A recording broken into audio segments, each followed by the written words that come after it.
façon, on verra bien, hein, je vous dirai. Hein. Si c'est une connerie, je vous le dirai. Je l'enlèverai, et puis voilà.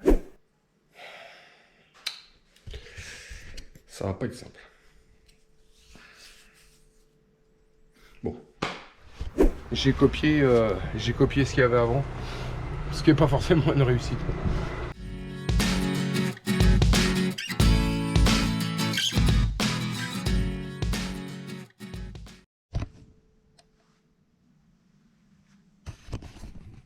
Bon les petits loulous, ça c'est la capote de descente qui est complètement défoncée.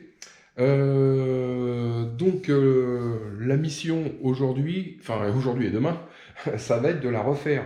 Donc j'ai acheté un petit rouleau de Sambrella, comme ça, et du cristal, comme ils appellent. Donc là c'est du 8 dixièmes en épaisseur, donc c'est assez épais quand même, hein, par rapport à ce qu'il y avait au départ. Ça je crois que ça doit être du 3 ou 4 dixièmes, 3 dixièmes. Tout est pourri. Donc j'ai repris des cotes, j'ai repris des mesures avec un carton que j'ai scotché sur le bateau pour voir à peu près, à modifier un petit peu la forme. Donc grosso modo, on va garder la même chose et on va essayer de refaire à peu près l'équivalent.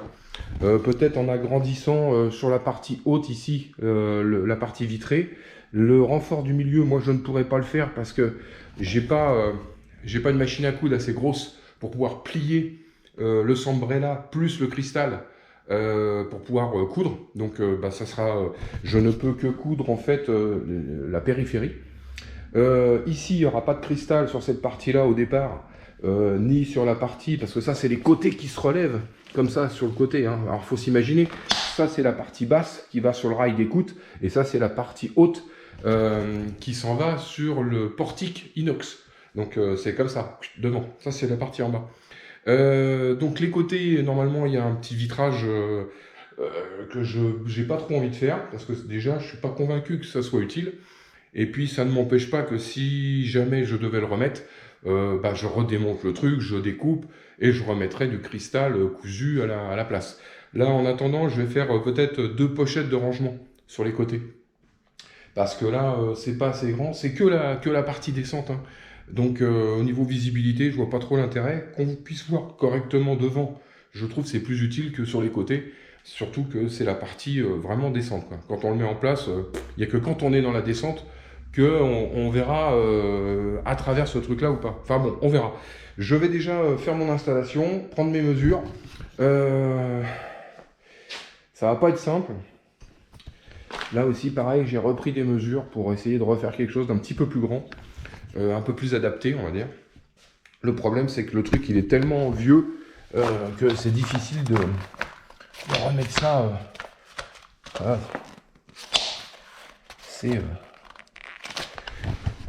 Ça a 40 ans, hein, 40 ans. Bon, allez, je me lance. De toute façon, j'ai pas le choix. J'ai fait faire un devis pour un truc comme ça.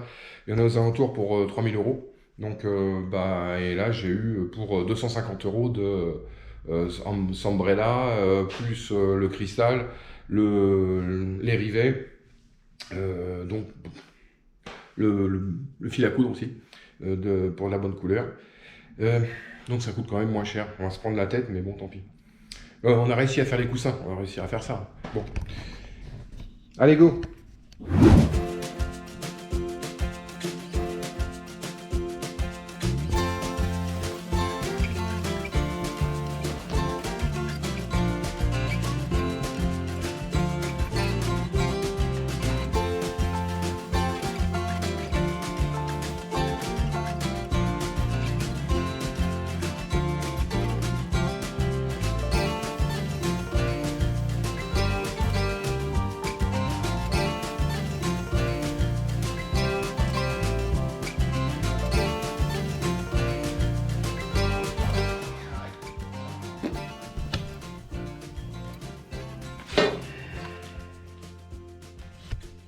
Pas facile à tracer. Bon, allez, je fais tout ça et puis je vous fais voir après. Bon, j'ai tracé tout un côté. Tout le côté bâbord est fait et je vais faire la symétrie de l'autre côté, quoi. Là, j'ai mes axes. Ici, là et là. Donc tout ce que j'ai dessiné par là, je vais le copier par là.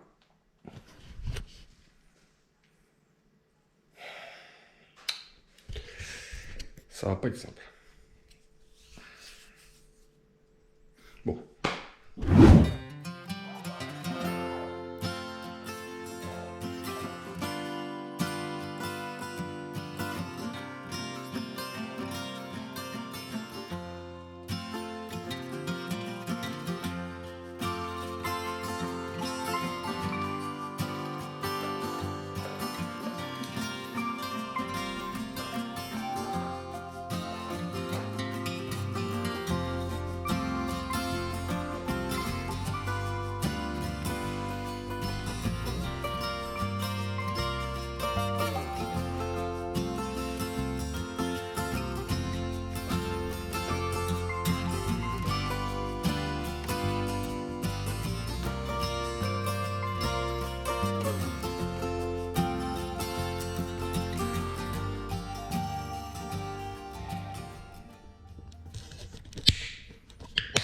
Ça doit être à peu près symétrique. Maintenant, on va retailler. On va tailler dedans pour découper le cristal qui va s'incruster. Alors là, pas se planter. Hein. Bien dans l'axe. Bon allez, je le dessine d'abord. Bon, c'est tracé. Le milieu là, c'est le milieu qui va disparaître pour mettre le cristal. Et puis ça, c'est mes bords de couture qui vont être abattus. Donc je vais coudre le tour en une passe déjà. Et puis après, je vais coudre le cristal par-dessus pour avoir une épaisseur supplémentaire. Je vais faire des renforts aussi là. Ça, c'est en fait une découpe. Donc il va y avoir un renfort à cet endroit-là. Et là-bas aussi, que je vais préparer. Ça, c'est ce qui s'accroche en fait dans la partie haute. Donc il faut que ça soit solide parce que c'est à partir de là que tout se tend, on va dire. Bon, bah je découpe et puis on voit ce que ça donne.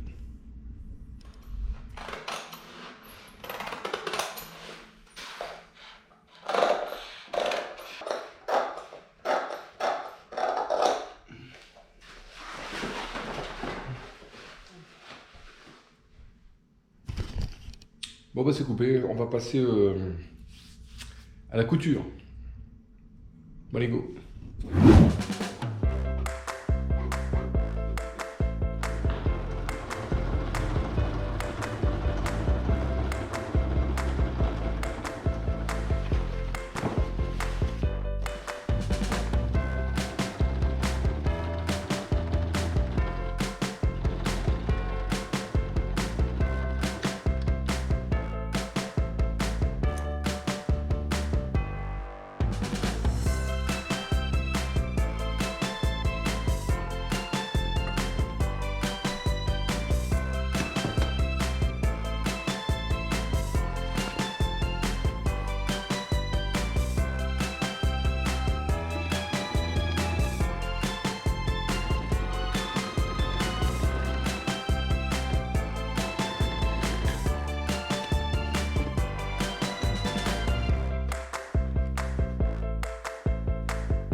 Et voilà. Non. Bon, tout n'est pas fini, je finirai demain. Il reste encore 2-3 coutures. Mais ça se tortille moins facilement que du tissu normal. C'est raide. C'est vraiment raide. Et la machine a plus de mal à emporter le truc. Mais bon. Ça fait quand même. Bon les petits loulous, moi je m'arrête là et puis je vous fais voir demain tout ce que j'ai fait et tout ce qu'il me reste à faire. Voilà. Là j'ai cousu tout le tour. Il me reste l'intérieur. Bon les petits gars, passez une bonne soirée et à demain. Allez salut.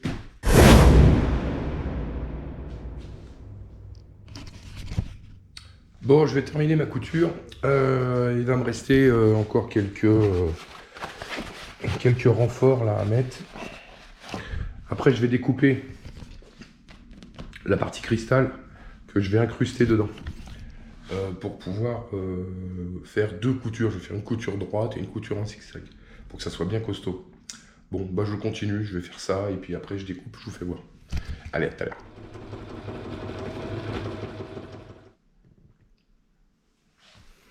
Bon, là je vais tout tracer, je l'ai posé dessus et je vais me référer aux coutures ici pour couper le cristal à la bonne taille. Bon, comme ça. Je vais le mettre là.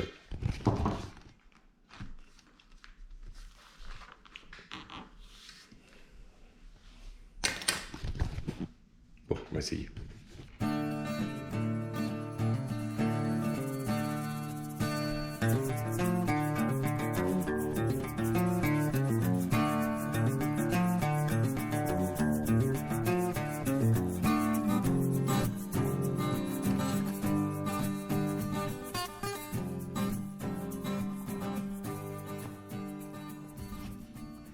Bon, je coule le cristal dessus. C'est pas évident, hein. C'est pas évident. En fait, je l'ai scotché comme ça derrière. Faut pas que ça bouge. Et même quand ça bouge pas, vu que c'est très très rigide, pas facile, hein. La machine, elle a du mal à entraîner. Bon, je tente.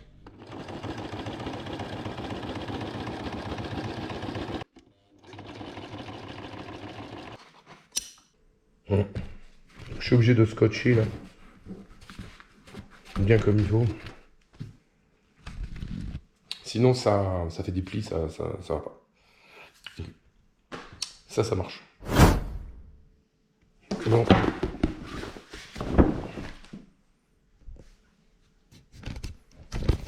Bon, tout est cousu. C'est pas facile. Ça bouge beaucoup et le cristal, c'est très épais à coudre. Et la machine, elle n'est pas prévue pour ça. Donc, c'est pas évident. De la vitesse, en tout cas. Et puis, l'entraînement fait que les petites dents, ici, là, sont pas assez agrippantes. Voilà. Là, je suis en train de coudre des renforts qui vont venir à l'intérieur. Ici. Là, en plus, là. Parce que là, c'est des fixations. La fixation du haut pour pour que ça tienne, quoi. Donc, on va mettre un renfort supplémentaire pour éviter que ça se déchire. Bon, allez, Bon, j'ai cousu mes 2 renforts. Ici, enfin, vous verrez, hop. Il y a un petit anneau qui passe dedans, là. Et je fais coudre une petite bande qui va bloquer. Ici. Bon, mes pattes sont faites. Comme ça, le truc, il va passer dedans, là. Et ça, comme une ceinture. Ça empêchera de sortir. Le jonc, il est cousu à l'intérieur. Pas facile à faire, mais en attendant, c'est fait. Voilà, ça c'est ce qui va empêcher. Ça c'est le bas, ça c'est le haut. C'est pas facile à comprendre. Je vais le mettre en place, puis vous verrez, c'est simple.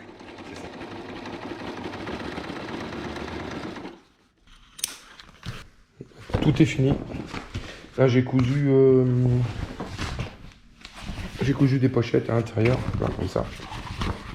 Comme ça, dedans, on pourra ranger, je sais pas, des téléphones, une bouteille d'eau, n'importe quoi. Hop, on fait un de chaque côté. Voilà. Un de chaque côté. Ça, c'est à l'intérieur. Bon. Normalement, c'est fini. Je vais poser mes petits rivets et puis demain, je vais voir si je peux le mettre en place, voir si j'ai pas fait une bêtise. Et puis, sinon, je corrigerai la couture, éventuellement. Bon, petit loulou, on se voit demain et puis on va essayer de poser ce truc-là. Voilà. Parce que pour l'instant, ça ressemble pas à grand-chose. Bon, allez. À demain. Bon, la descente. On va essayer de la mettre en place ici. J'espère que je ne me suis pas gouré au niveau des côtes, hein. Bon, allez, go, j'y vais.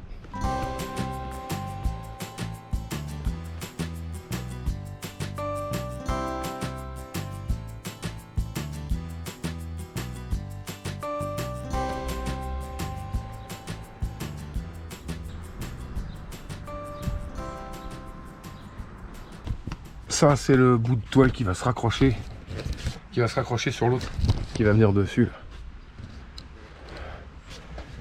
Là, ici.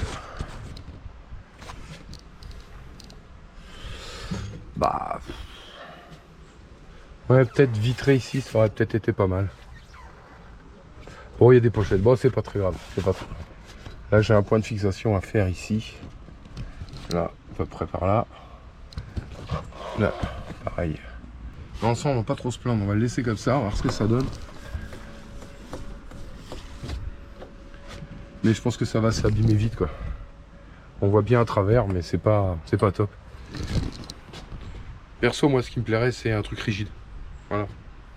Faire tout ça en rigide. Voilà, toute cette partie-là, là. Tchac, tchac. Le toit, pour mettre des panneaux solaires. Ici, en souple.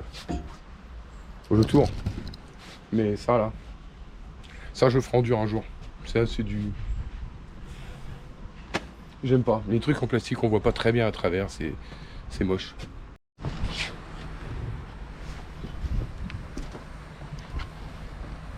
Mmh.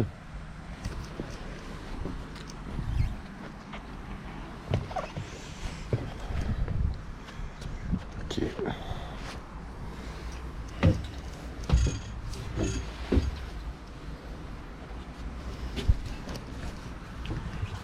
Dans la théorie, c'est bon.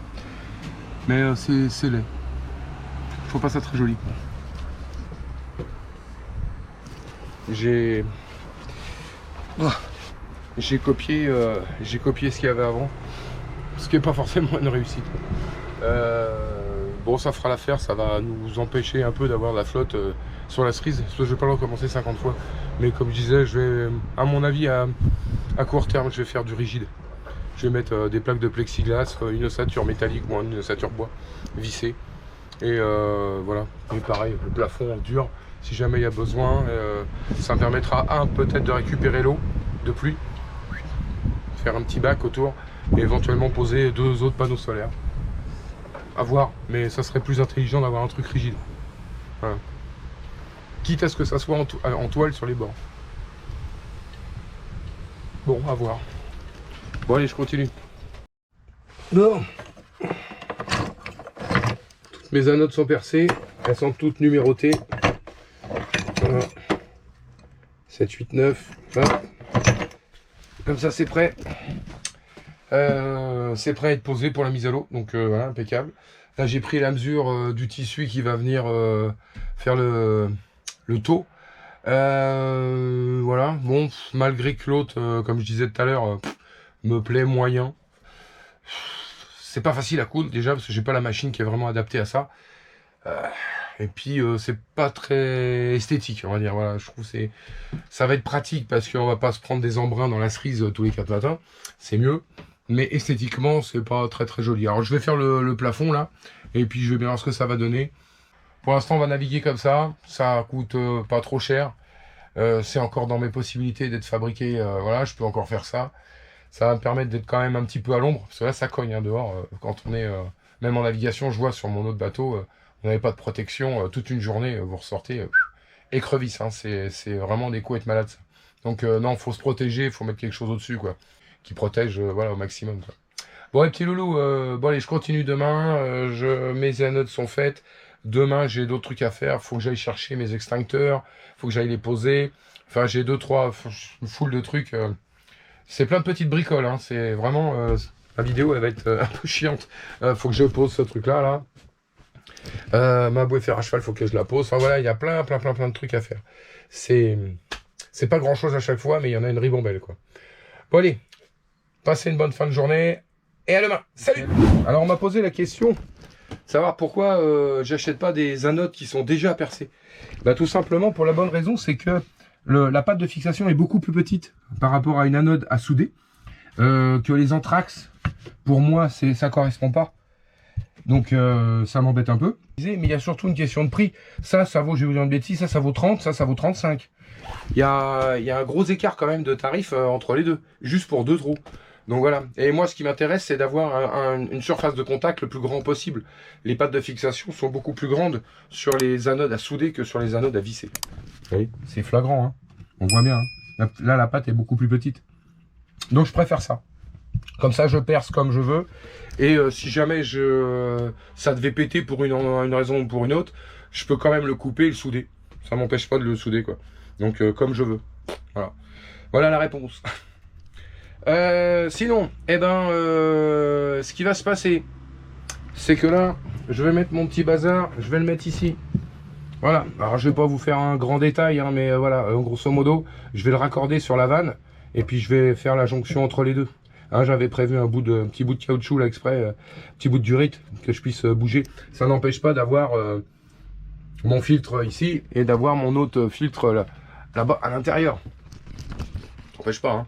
Mais ça c'est bien, ça fait un... Voilà, puis dans les pays étrangers, je sais pas ce qu'on va trouver comme type de gasoil. On peut trouver, si c'est comme au Maroc, des fois, il y a du dépôt, une espèce de... Ça fait comme de la graisse un petit peu à l'intérieur, comme du beurre noir. C'est une espèce de truc dégueulasse. Quand ça se fourre là-dedans, bon voilà, j'aimerais pas trop. Donc, pré-filtré, en plus, c'est pas un gros filtre, hein, c'est du 100 microns, voilà. Mais je pense que c'est peut-être pas une mauvaise idée. De toute façon, on verra bien, hein, je vous dirai. Hein. Si c'est une connerie, je vous le dirai. Je l'enlèverai, puis voilà. Mais je pense que de pré-filtrer, surtout avec l'état de ma cuve, je sais pas trop si elle est propre à 100%. J'en sais rien. Donc, bah, on verra bien ce que ça va donner. Hein. Dès les premières heures de moteur, si ça c'est dégueulasse, ça veut dire que la cuve est dégueulasse. Hein, parce que ce que je vais mettre comme gasoil, je vais mettre du gasoil propre. Hein, il va être tout neuf. Hein. Donc, puis là, c'est du gasoil français, entre guillemets, il est propre. Voilà. On n'est pas dans des pays étrangers où des fois il est raffiné un petit peu moins bien, on va dire. Bon bah allez, j'attaque ça. Allez, zo, on met tout ça là.